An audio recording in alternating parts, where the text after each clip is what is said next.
Bagaimana cara menyebut cushion dalam bahasa Inggeris? A, sofa,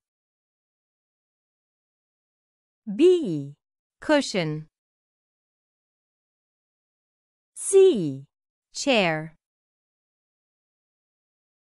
D. blanket.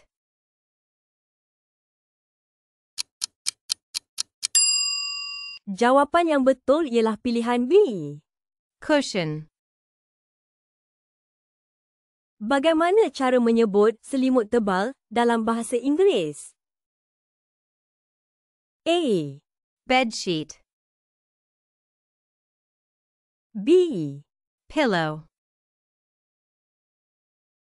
C, Blanket.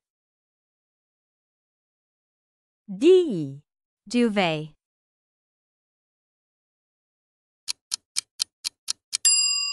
Jawapan yang betul ialah pilihan D. Duvet. Bagaimana cara menyebut pelindung tilam dalam bahasa Inggeris? A, Mattress. B, Cover. C, Mattress protector. D. Blanket.